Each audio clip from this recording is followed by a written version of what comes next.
ወንዶች ለፍቅረኛችሁ አሊያም ደግሞ ለሚስቶቻችሁ ሁሌም ቢሆን ፍቅራችሁን ግለጹላቸው። ምክንያቱም ሴቶች የጆሮ ነንና ስትናገሩ ደስ ይለናል። አፈቅርሻለሁ፣ እወድሻለሁ፣ በቃ በየዕለቱ ፍቅራችሁን ግለጡ።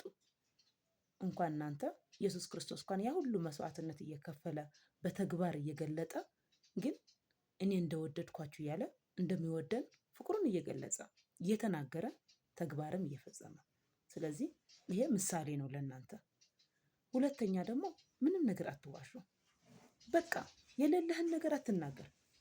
ማን አንተን መኪና አለኝ ይሄ አለኝ ቤት አለኝ ያልክ መዋሸት አስፈለገ? በቃ ድሃ ከሆንክ ምንድነው? ድህነት የጭንቅላት እንጂ የገንዘብ ድሃ አይባልም። ሰርተህ ትለወጣለህ። አምና ትግባ። ማንነትህን ግልጽ አድርገህ ንገራት። ከወደደች ካመነችበት ሴት ልጅ ወደ ኋላ አትልም። ስለዚህ ያለህን ነገር ግልጽ አድርገህ ንገራት።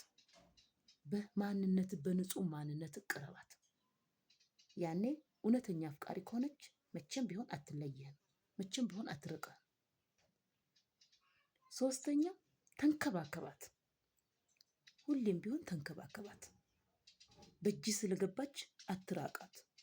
በተለይ ባለትዳሮች መጠንቀቅ ያለባችሁ፣ ሴት ልጅ እጃችሁ እስክትገባ ድረስ መጀናጀን፣ ፍቅራችሁ መግለጽ ቀላል ነው። በእጃችሁ ከገባች በኋላ ግን አንዴ እጄ ላይ ገብታለች በሚል ወደኋላ ማለት የለባችሁም። ሁሌም ቢሆን ፍቅራችሁን ግለጡላቸው። እሱ ትዳራችሁን ያጸናላችኋል። አንተ ፍቅርህን ስትገልጥ እሷም ታማኝ የሆነች ትሄዳለች። እሷም እየኮራችብህ እያመነችብህ ትሄዳለች። ታማኝ ሴት ትሆንልሃል።